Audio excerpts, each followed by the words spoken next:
So this is the longest video I've ever made, but we got a lot to talk about because 2024 was a really good year for horror.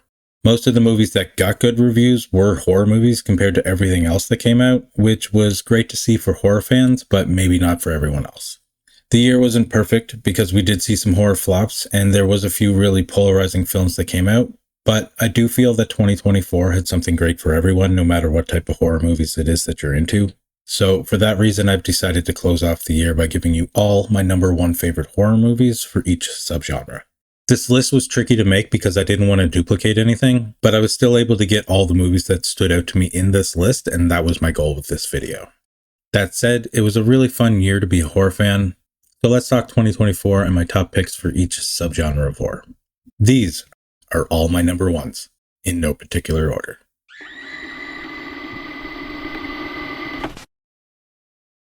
Starting with horror adjacent, for lack of a better term, because that seems to have been a thing over the past few years. Not just like horror movies for people who are not fans of traditional horror movies, but more like non-horror movies for people who are fans of horror, if that makes sense.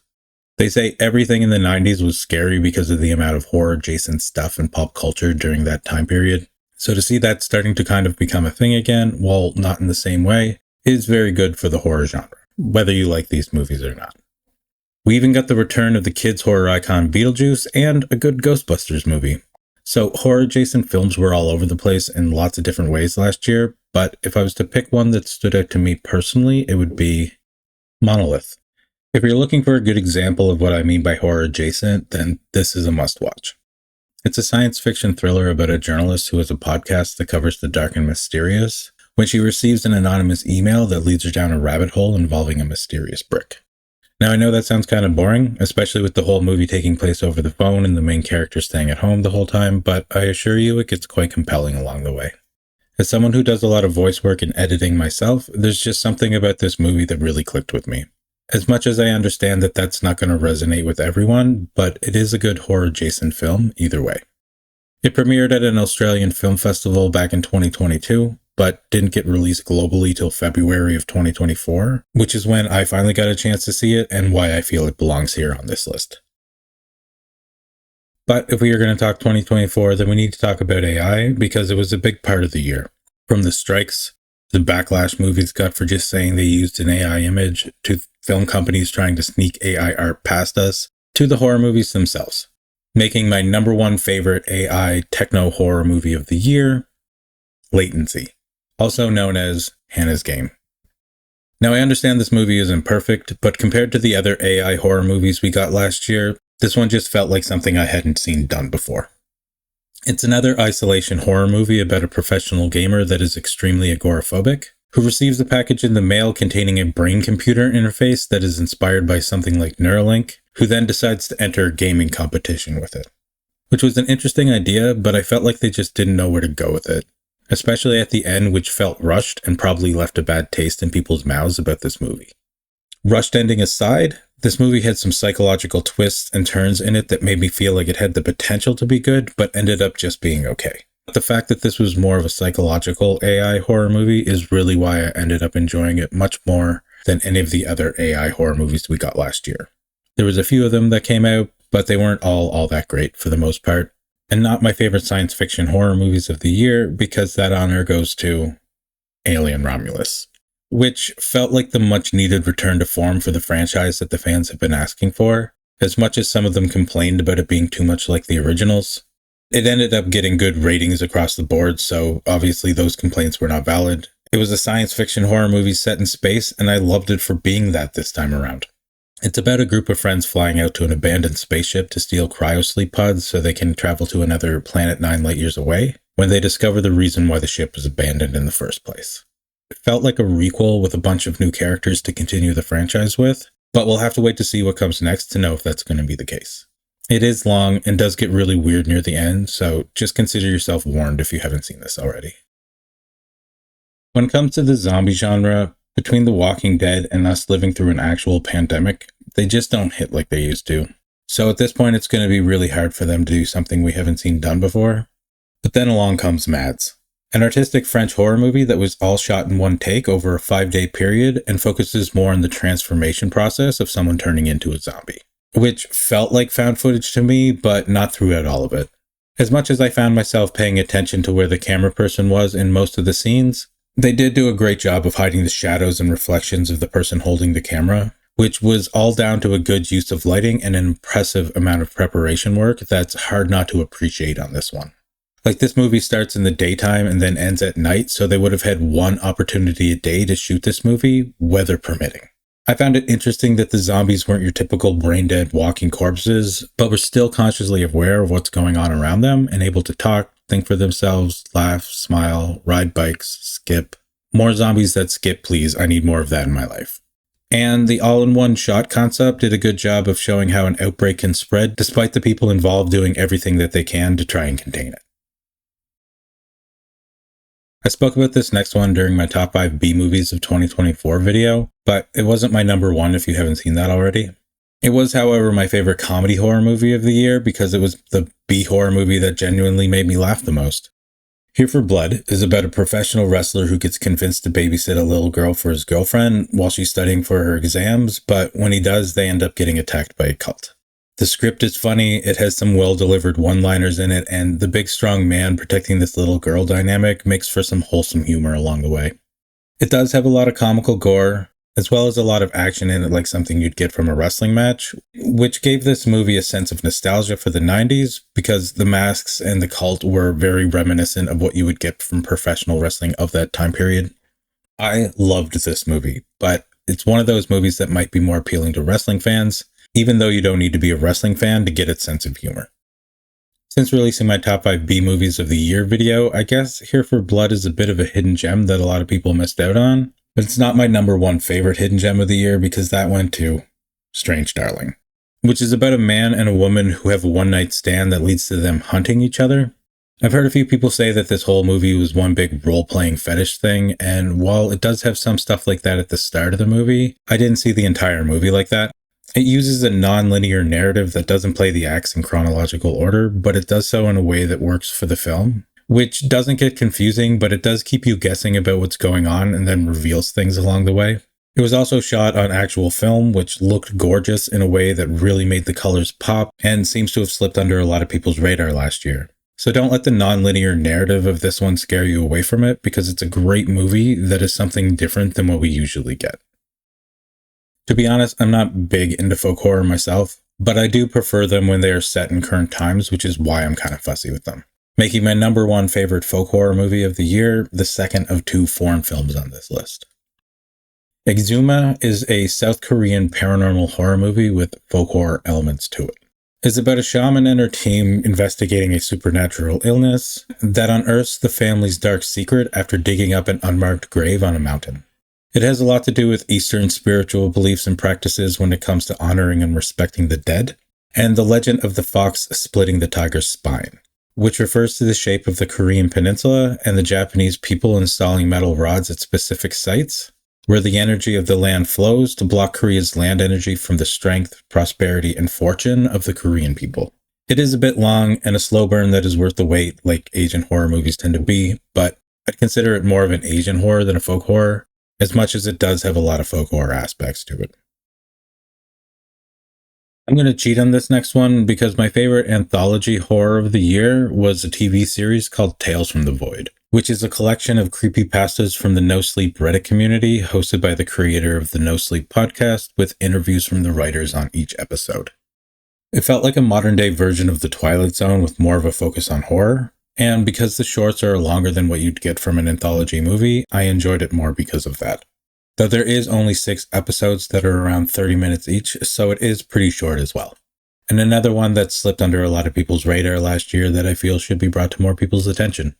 I did watch VHS Beyond, but it was a lot of CGI for a found footage anthology.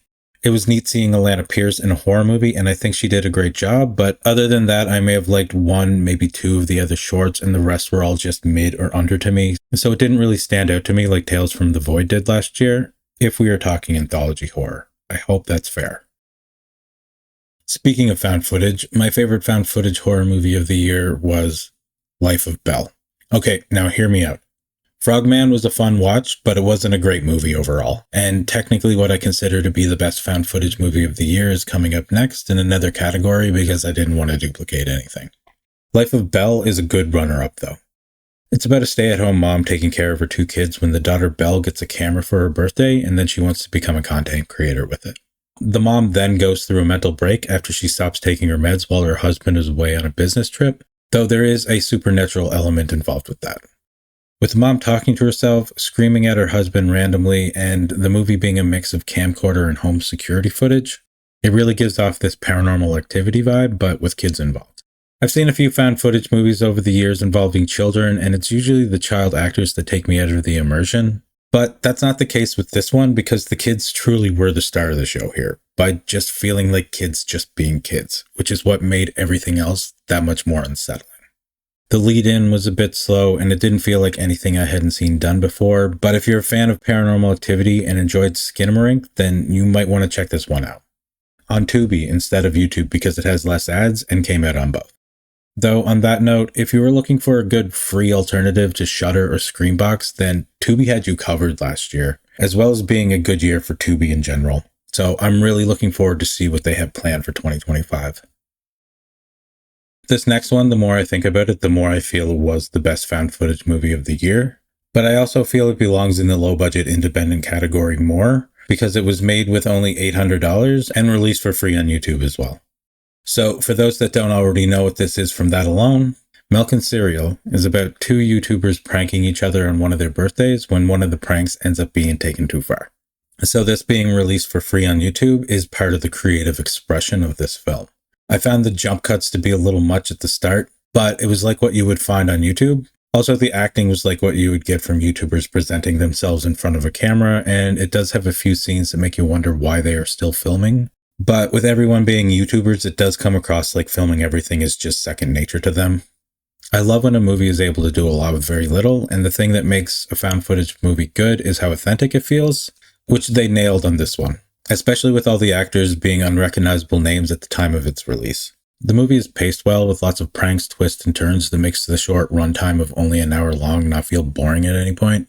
But how the story breaks down and the friendship falls apart is really what makes this movie so great. What do you mean you don't like it? It's just a prank, bro. The movie. Up next, while not low budget, was one of the biggest independent horror movies we got last year, and definitely the #1 best body horror movie of the year, not just in my opinion. The Substance is one of a few celebrity-based horror movies we got last year, which I guess was kind of a thing in 2024, alongside Smile 2 and the conclusion of Ty West's X trilogy Maxine. I will get to those in a moment, but first, The Substance is about a famous aerobics instructor from the 80s trying to hold on to her TV time slot by using an underground substance that causes her to grow a new version of herself, but they need to swap places on a weekly basis in order for it to stay working. It has a good message about the impossible beauty standards set on society through Hollywood because you can't stop yourself from aging no matter how beautiful you are at whatever age you are at. So as much as this turns into a fight for control between the two versions of the same person, Dennis Quaid truly is the villain in this. Demi Moore was cast perfectly in this role and does an amazing job, while Margaret Qualley is also fantastic in her own way. It is long at 2 hours 20 minutes, but it does go by fast. The body horror aspects of the movie creep in slowly, but then pick up around halfway through, and really pumps it up in the third act. So make sure you see this one through to the end. And make sure you crank up the volume on your first watch, because the sound design is part of what made this such a great experience last year. I'm really glad I had a friend tell me to do this after seeing it in the theaters themselves. Another movie that had great sound design was my favorite psychological horror movie of the year, Smile 2. Which is about a pop singer that reminded me of someone like Lady Gaga, who I think would have had a lot of fun in this role, but Naomi Scott did an amazing job and really showcased a lot of her range as an actress in this movie. There is a lot of music and choreography in it that might be up to a matter of taste with some people, but I did end up appreciating that part of the movie as well, because it didn't feel cheaply made, they didn't copy something from someone else, and it made sense in the context of the story.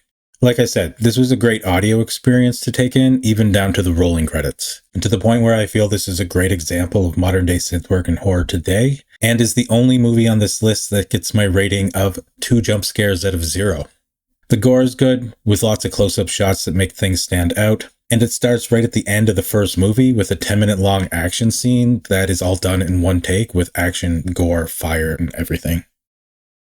Speaking of the magnificent Maxine Minx, my favorite crime thriller of the year was Maxine, obviously, which I liked more than X but less than Pearl for those of you that are fans of the X trilogy, since we all seem to have our favorites that tend to differ from each other, just because these movies are all so different from each other.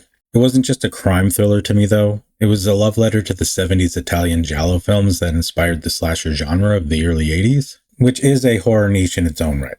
But as someone who's watched a lot of 70s Italian horror myself, that time period and era was more about the visual presentation than the stories themselves. So I didn't go into this expecting a masterpiece in storytelling.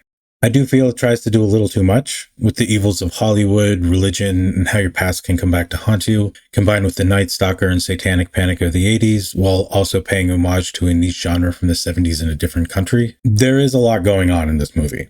But it tells the story of an actress becoming a scream queen, while Mia Goth herself is also becoming known as a scream queen through this trilogy. I love how the film will break down those fourth walls in a self-aware kind of way, and how it pays homage to its own films in this trilogy, not just everything else I just mentioned. And the ending is kind of predictable, but it ties the trilogy together in a nice way. So if you haven't seen X or Pearl yet, then you should definitely watch those first. I started with X, but Pearl is still my favorite, and a prequel for those that are new to the trilogy. Let me know how you'd rank these 3 movies in the comments below. Now I know that sounds like a bunch of artistic nonsense to some people, but as much as I give elevated horror movies a hard time, once in a while there will be a few that I end up really liking that I can find a genuine appreciation for. I just don't like the infighting it brings into the horror movie community, with some people treating some horror movies like they are art and others like they are not, because art is subjective. I don't think it's a new genre just because some people discovered an old one, and I don't like all of them all of the time because sometimes they suck. So let's talk about 3 of the more artistic horror movies that I did enjoy from last year. Starting with my favorite paranormal ghost story, Oddity. An Irish supernatural thriller about a blind medium that owns an antique shop because she can see the history of any item she touches, that is grieving over the death of her twin sister. It starts off kind of like a psychic murder mystery with flashbacks that reveal different things along the way, and it teeters on being elevated art house horror, but it isn't fully at the same time. It's not the type of paranormal ghost horror movies that I'm usually into, but I did really enjoy it when it came out, and nothing else came out over the year that really topped it for me when it comes to ghosts and the paranormal. It does have a lot of creepy imagery, and I don't know how rewatchable this would be as a collector, but it's definitely worth a watch if you haven't seen it already. Next, we have my favorite monster movie of the year, A Quiet Place Day One. It's about a lady dying of cancer that carries around a support cat with her when aliens with super hearing invade, and all she wants to do is go to the old jazz club her dad used to play at and get a slice of pizza in the city. Because she's dying anyways, so why not? I absolutely love Lupita Nyong'o's character in this, and yes, the cat does live, but this has to be one of the most tear-jerking monster movies I've ever seen. I'm so glad I did not see this in the theater because I would have left covered in tears.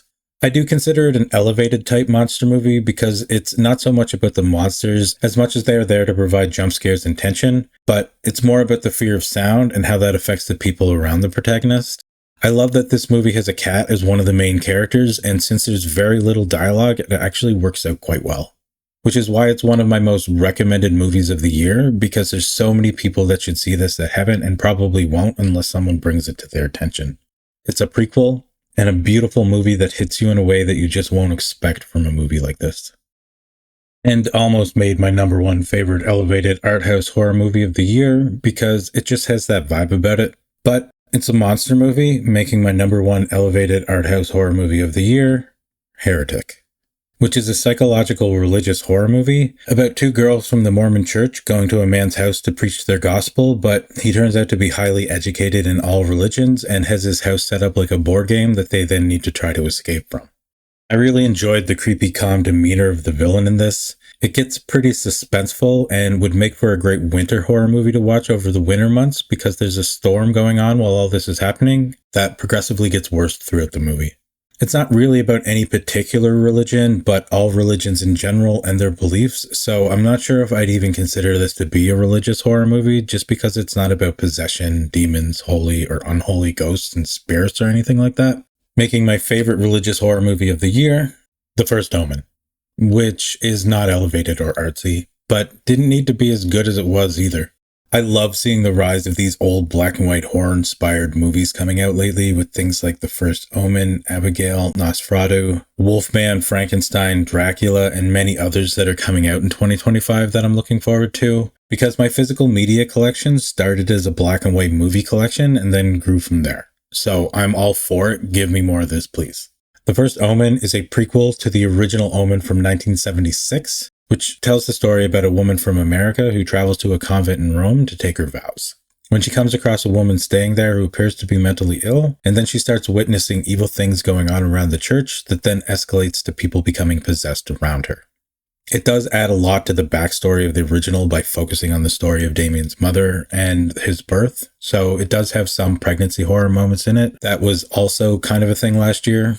It had a lot of religious imagery and a good use of cinematography and was much better than many of the Exorcist movies we've been getting lately, but felt kind of similar at the same time. Immaculate, that came out a month earlier, was also very similar, but The First Omen was the better of the two movies, and you don't really need to be familiar with the original Omen to enjoy this one.